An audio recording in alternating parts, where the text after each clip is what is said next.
So the word of Shmuel came to all Israel.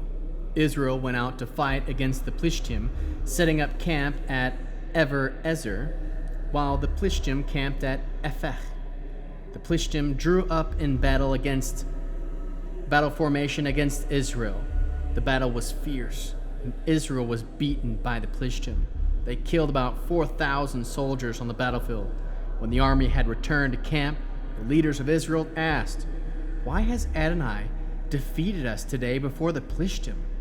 Let's bring the Ark of the Covenant of Adonai from Shiloh to us, so that he will come among us and save us from our enemies."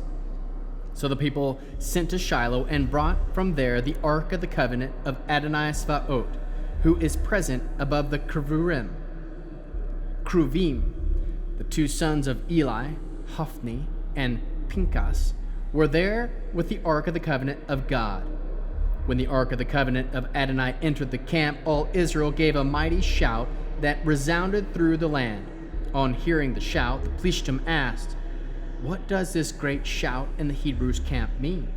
Then they realized that the Ark of Adonai had arrived in the camp, and the Plishtim became afraid. They said, "God has entered the camp. We're lost. There was no such thing yesterday or the day before. We're lost. Who will rescue us from the power of these mighty gods? These are the gods that completely overthrew the Egyptians in the desert. Be strong, behave like men, you Plishtim, so that you won't become slaves to the Hebrews, as they have been to you. Behave like men and fight." The Plishtim fought. Israel was defeated, and every man fled to his tent. It was a terrible slaughter of 30,000 of Israel's foot soldiers fell. Moreover, the Ark of God was captured. The two sons of Eli, Hophni and Pinchas, died. One of the soldiers, a man of Benjamin, ran and came to Shiloh the same day, his clothes torn, earth on his head as a sign of mourning. As he arrived, Eli was sitting on his seat by the road watching, because he was trembling with anxiety over the Ark of God. When the man entered the city and told the news, the whole city began crying out. On hearing the cries, Eli asked, "What does this uproar mean?" So the man hurried, came to Eli, and told him. Eli was 98 years old, and his gaze was fixed because he was blind. The man said to Eli, "I'm the soldier that came. I escaped today from the battlefield." He asked, "How did things go, my son?" The one who had come with the news answered, "Israel fled before the Plishtim. There was a terrible slaughter among the people. Your two sons, Hophni and Pinchas, are also dead, and the Ark of God captured." As soon as he mentioned that it happened to the Ark of God, Eli fell backward off his seat next to the gate, broke his neck, and died. For he was an old man and heavy.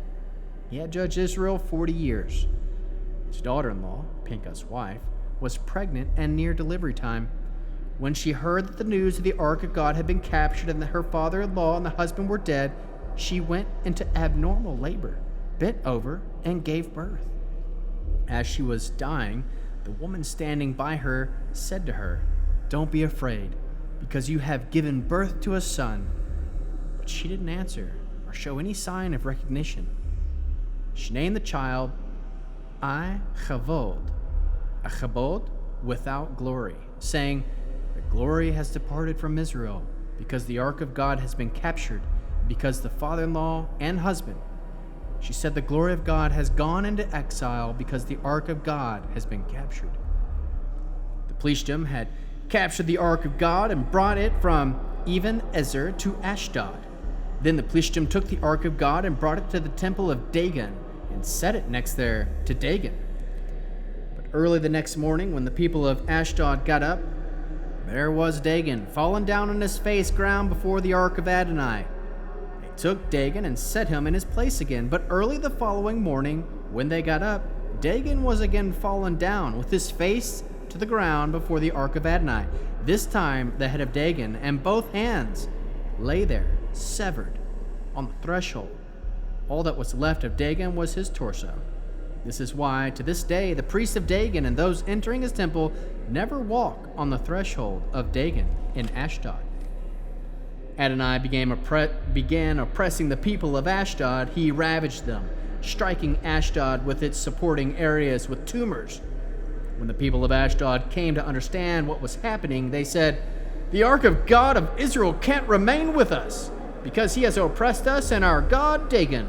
They summoned all the leaders of Plishtim and asked, "What are we to do with this ark of God of Israel?" They answered, "Have the ark of God of Israel carried to Gath." So they carried the ark of God of Israel to Gath. After it arrived there, Adonai oppressed that city, causing terrible panic. He struck the people of the city, great and small alike. Tumors broke out on them. Next, they had the ark of God to Ekron. But when the ark of God arrived in Ekron, the Ekronim shouted, "Now they have brought the ark of God of Israel to us, to kill us and our people." So they summoned all the leaders of the Plishtim and said, "Send the ark of God of Israel away. Let it go back to its own place, so that it won't kill us and our people, because death and panic pervaded the whole city. God's oppression was very heavy there, and the people didn't die. The people who didn't die were struck with tumors, and the city cried for help, reached the skies." The ark of Adonai was in the country of the Plishtim 7 months. But the Plishtim summoned the priests and soothsayers and asked them, "What are we to do with this ark of Adonai? Tell us how to send it back where it belongs." They said, "If you do send off the ark of God of Israel, don't send it back empty, but return it with some sort of guilt offering for him. Then you will be cured, and you will learn why he has not stopped oppressing you." They asked, "What kind of guilt offering should we send him?" And they replied, 5 gold medals of tumors and 5 gold rats, because that's how many leaders the Plishtim have, and you and your leaders all had the same illness. So make models of your tumors and models of your rats. They are infested your land, and show respect to the God of Israel. Maybe he will stop oppressing you and your gods of the land. Why we obstinate like the Egyptians and Pharaoh were. When he had done his work among them, didn't they let the people go, and they left? Now take and prepare yourselves a new cart, and 2 milk cows have never been under a yoke. Harness the cows to the ark, and put the 2 calves back in the shed. Then take the ark of God and lay it on the cart. In a box next to it, put the gold objects you are sending back to him as a guilt offering. Then send it on its way to go off by itself. But watch to see where it goes off by the road Beit Shemesh, in its own territory. If it does, he is responsible for this great tragedy. If not, we will know that his oppression, which has been over us, but that had not been happening to us, but only by chance." The men did it. They took the 2 milk cows, harnessed them to the cart, and confined their calves to the shed. Then they put the ark on the cart, also along with the box containing the gold rats and models with the tumors. Cows made straight by the road of Beit Shemesh, and took that route, mooing as they went, and turning off neither to the right nor to the left. The leaders of the Plishtim followed them as far as the border of Beit Shemesh. The people of Beit Shemesh were harvesting their wheat in the valley when they looked up and saw the ark. They were so happy to see it. The cart centered the field of Yehoshua Beth Shemeshi and stood before the big rock. They cut up the wood of the cart and offered the cows as a burnt offering to Adonai. Then the Levi'im removed the ark of Adonai and the box that was with it, which contained the gold objects, and put them on the big rock. That same day, the men of Beit Shemesh offered burnt offerings and sacrifices to Adonai. Upon seeing this, the 5 leaders of Plishtim returned that day to Ekron. The gold tumors which the Plishtim sent back as a guilt offering for Adonai were 1 each for Ashdod, Azah, Eshkelon, Gath, and Ekron. And the gold rats also corresponded to the number of all the cities of the Plishtim had belonged to the 5 leaders. Fortified cities, country villages, the rock, is a witness to this day the great mourning which results from putting the ark of Adonai in the field of Yehoshua, the Beit Shemeshi, for Adonai. struck the people of Beth Shemesh for looking at the ark of Adonai. He killed 50,070 people. The people mourned because Adonai had struck them with such a terrible slaughter. The people of Beth Shemesh asked, "Who can stand before Adonai, this holy God, to whom we can send it to get it away from us?" They sent messengers to the people living in Kiriath Yearim with this message: "The Plishtim have returned the ark of Adonai. Come down and bring it back up with you." So the men of Kiriath Yearim came and brought back the ark of Adonai. They took it to the home of Evandev on the hill appointed his son Eleazar, the guard of the ark of Adonai. From the day that the ark arrived in Kiriath Yearim, a long time's lapsed, 20 years. All the people of Israel yearned for Adonai. Shmuel addressed all the people of Israel. He said, "If you are returning to Adonai with all your heart, then be done with the foreign gods and Ashtaroth that you have with you, and direct your hearts to Adonai. If you will serve him only, he will rescue you from the power of the Plishtim." So the people of Israel banished the Balaam and Ashtaroth and served only Adonai. Shmuel said, "Gather all Israel to Mizpah. I will pray for you to Adonai."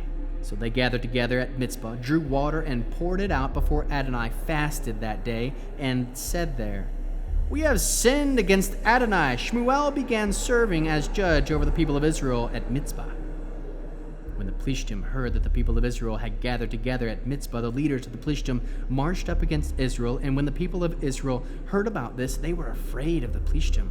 The people of Israel said to Shmuel, "Don't stop crying out to Adonai our God for us, to save us from the power of the Plishtim." Shmuel took a baby lamb and offered it as a whole burnt offering to Adonai. Then Shmuel cried out to Adonai for Israel, and Adonai answered him. As Shmuel was presenting the burnt offering, the Plishtim advanced to attack Israel. But this time, Adonai thundered violently over the Plishtim, throwing them into such a confusion that they were struck down before Israel. And the men of Israel went on from Mizpah, pursuing the Plishtim and attacking them by the way of Beth-kar. Shmuel took a stone and placed it between Mizpah and Shen, and gave it the name Even-ezer, stone of help, explaining, "Adonai has helped us until now." Thus the Plishtim were humbled, so that they no longer entered Israel's territory, and the land of Adonai was against the Plishtim as long as Shmuel lived. The cities between Ekron and Gat which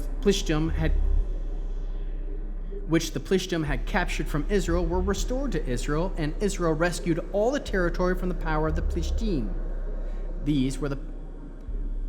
There was also peace between Israel and Emory. Shmuel continued in office as judge of Israel as long as he lived. Year by year, he would travel in a circuit that included Beit El, Gilgal, Mizpah, and in all these places he served as judge over Israel. Then he would return to Ramah, because there was his home, and he would judge Israel there too. He also built an altar to Adonai. When Shmuel grew old, he appointed 2 sons to judge over Israel. His first son was named Yoel, while his second son was named Aviyah. They were judges in Beersheba. However, his sons did not follow the way of his life. They turned off to pursue riches, so that they would take bribes to distort justice. All the leaders of Israel gathered themselves together, approached Shmuel in Ramah, and said to him, "Look, you have grown old, and your sons are not following your ways. Now make us a king to judge us like all the nations." Shmuel was not pleased to hear them say, "Give us a king to judge us."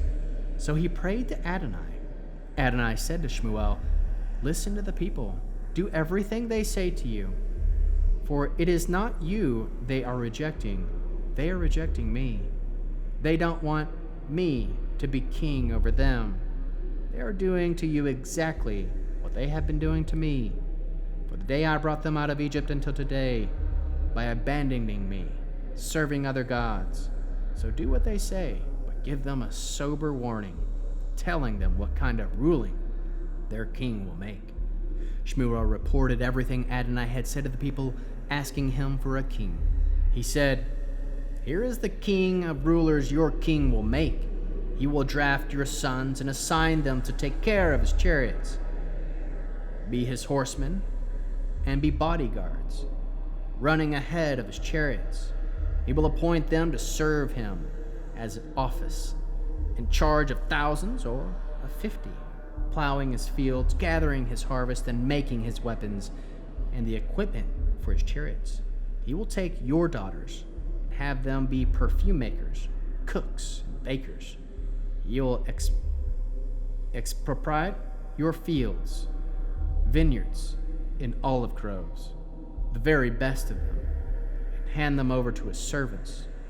He will take 10% tax of your crops and vineyards and give it to his officers and servants. He will take your male and female servants, your best young men, and your donkeys, and make them work for him. He will take 10% tax of your flocks, and you will become his servants. When that happens, you will cry out on account of your king, whom you yourselves chose. But when that happens, Adonai will not answer you. However, the people refused to listen to what Shmuel told them, and they said, "No, we want a king over us, so that we can be like all the nations, with our king to judge us, lead us, fight us in our battles." Shmuel heard everything the people said and repeated for them for Adonai to hear. Adonai said to Shmuel, "Do what they ask and set up a king for them." So Shmuel told the men of Israel, "Each of you return to his city."